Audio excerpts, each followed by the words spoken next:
Pokemon ZA, the reviews are in, and it's not looking very good. Look at that user score, 2,000 reviews too. So you could say they review bombing it. I don't think the game is a 4, but then again, I haven't played it. But the critics are saying it's 79, which is average game. You know, a little bit above average kind of game. So let's see what IGN has to say about it. The Nintendo Switch era has been a frustrating one for Pokemon fans. The evolutionary line from Sword and Shield to Pokemon Legends Arceus to Scarlet and Violet was one of slow but steady progress as Game Freak refined its ideas for how capturing, exploring, and battling should look in a fully 3D world. But this era has also played host to a major downhill slide in terms of overall polish, appearance, and performance across those 3 games. Pokemon Legends ZA, I'm happy to report, puts an end to that slide on basically all counts. It continues to successfully experiment with Pokemon's gameplay by translating its carefully cultivated turn-based battle system into an action-based one, and it does so while scaling back its ambitions for a massive world to a more manageable size, resulting in a tighter, more polished, and far more fun Pokemon than we've seen in several years. I'm not gonna lie, this looks better than the games that have been coming out. Pokemon Legends ZA takes place entirely within the bounds of Lumiose City, a Paris-inspired metropolis that I fondly remember from Pokemon X and Y. A sudden rash of wild Pokemon invading its city limits has resulted in conflicts between them and the people that live there, and necessitates wild zones within the city to keep them separate. It's into this tense environment that you show up via train, a young adult, for real, not a 10-year-old child, who is immediately adopted by a group that refers to itself as Team MZ. They are dedicated to protecting the city by day, and becoming strong enough to do so effectively by climbing the ranks of a local competition called the ZA Royale every night. The way ZA's characters and story are focused so tightly on Lumiose as a community unexpectedly reminded me of the Yakuza series in many ways. By not asking I'm sorry to pause so quick, but it's so crazy to see lingo that I grew up with, like, that was in a more, like, I don't want to get on no race shit, but, like, you know, let's be real. Square up, that's our shit. Like, I've been hearing that since I was young. So to see that in, like, just in regular American culture now, all the slang that we use, like deadass is specifically New York. Deadass is from New York, and I see people from all over the world using it because, you know, streaming and the internet and all that stuff. But it's just crazy to see. To cross vast distances on a fairly abstract badge collecting journey, it's able to tell the stories of more characters in more detail, including through a lot of silly side quests. They often feature creative or weird scenarios that are resolved by your character, like Yakuza's hero, Kiryu, inexplicably being far and away the toughest person in the room. It took me 35 hours to roll credits while mostly staying on top of these side quests, but I still haven't managed to finish every single one in the post-game. As you grow, you'll encounter a cast of characters with different ideas about what Lumiose City needs to thrive, some of whom clash with one another. ZA wrestles with some actual real-world ideas as it questions what it means when multiple groups of people, or I guess creatures, inhabit the same space but have very different needs, and who should be prioritized when those needs conflict. ZA doesn't come away with easy answers, but it does provide some pretty interesting metaphors for real-world issues, both civic and environmental, and above all else, emphasizes compassion for others in trying to solve them. One sour note in all this is the lack of voice acting. Yeah, that we got to come on with this Game Freak. For so long without it. Get the voice acting in there. Didn't really bother me, except for during the major story cutscenes. Characters will dramatically move their mouths and flail their arms around while absolutely no sound comes out. Yeah, that's ridiculous. It's jarring and immersion breaking. That's ridiculous. I don't know what Game Freak was thinking here. Y'all trying to save money. Y'all fucking up the immersion of the game. Speaking of Game Freak needing to play catch-up, I am at least happy to say that ZA runs at a smooth and consistent 60 FPS on Nintendo Switch 2. NPCs and objects do still pop in rather suddenly, but it's substantially better than what we saw in Scarlet and Violet. I didn't see any character animations moving at agonizingly slow frame rates. That's crazy. I didn't personally run into any game-breaking bugs. none of my Pokemon got stuck in the floor or the wall. The loading screens are almost too fast to read the tips shown on them. Taken all together, I was able to play through the entire game barely thinking about performance, which is so much more than I could say for ZA's recent predecessors. As for the Nintendo Switch 1, it understandably doesn't perform as well on the weaker system. The frame rate targets 30 FPS, but doesn't always stay there, and everything from texture quality to pop-in distance just looks a little worse. It's nothing game-breaking, and still a major improvement over Scarlet and Violet that I would recommend if you don't have a Switch 2, but the many little performance problems do add up. So ZA runs fine-ish, but that doesn't mean it looks great. One major problem is that it takes place entirely in a plain, unattractive city. Most of the time, you will be looking at the same 5 or 6 building exteriors, all of which are flat, ugly images with no detail or depth. Just some windows and balconies painted onto a wall, Looney Tunes style. There's some variety in town, like a wild zone that gets covered in snow, a graveyard, and a sandy area. But for the most part, Lumiose is made up of a lot of the same parks, cafes, and paving stones again and again and again. Yeah, that's what I'm hearing. Like, a lot of people are saying that but not the environment's all of bland. is aesthetically disagreeable. The building interiors you do get to see are detailed, colorful, cozy looking, and not repetitive.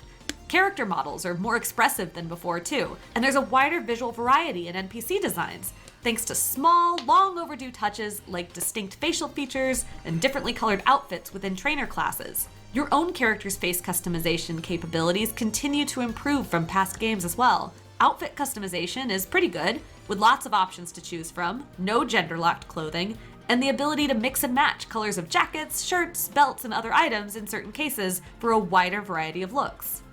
And while I've dinged Lumiose for being visually uninteresting, that's not synonymous with it being uninteresting to explore. ZA mostly solves one of the biggest issues I had with both Arceus and Scarlet and Violet. They had these big, empty worlds devoid of real reasons to explore beyond the surface. ZA isn't like that. By shrinking the world down to a manageable size, Game Freak was able to fill it with thoughtfully placed rewards.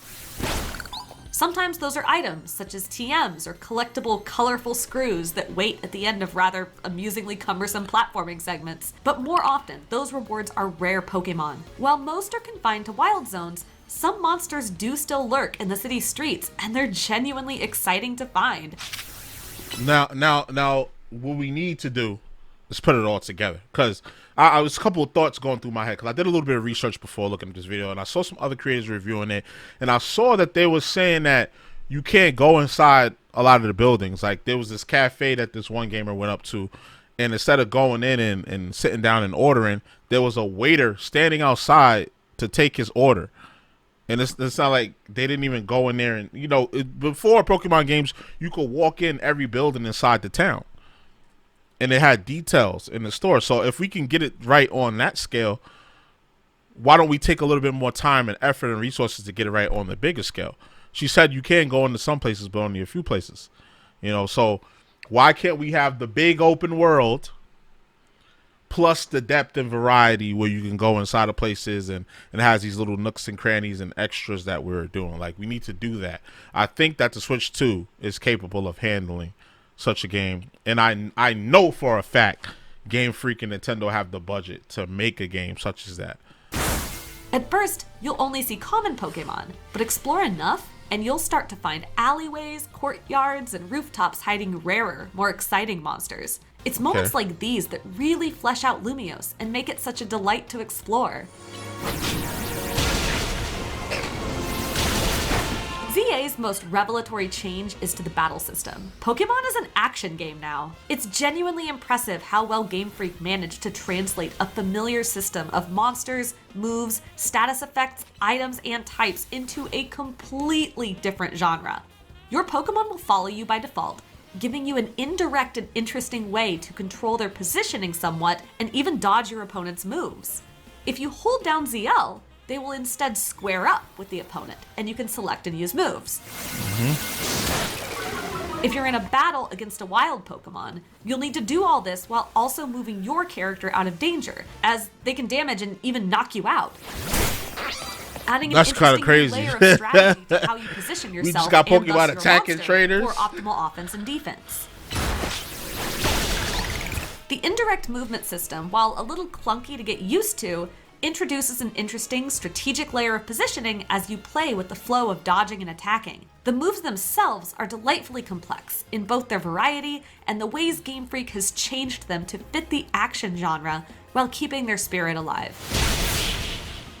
I wonder if Past this'll Pokemon be knowledge is still rewarded, even in this entirely new framing, with everything working roughly how you guess it might. While I hope Pokemon doesn't fully abandon turn-based battles, I would love it if the Legends spin-off series adopts this action system going forward and continues to refine it. And kinda already wait does. to watch the competitive community get its hooks Yeah, into this that's what I was and see wondering. what meta develops.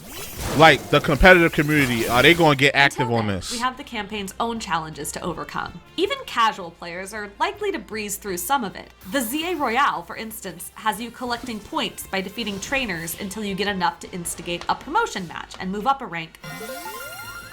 These battles are a joke. The battle zones you fight through to collect points try to shake things up by allowing you to sneak up on enemy trainers for an advantage attack, or be snuck up on yourself. But it's trivially he ran easy up. to sneak up on opponents and knock out their first monster in a single blow, then thrash their second immediately after.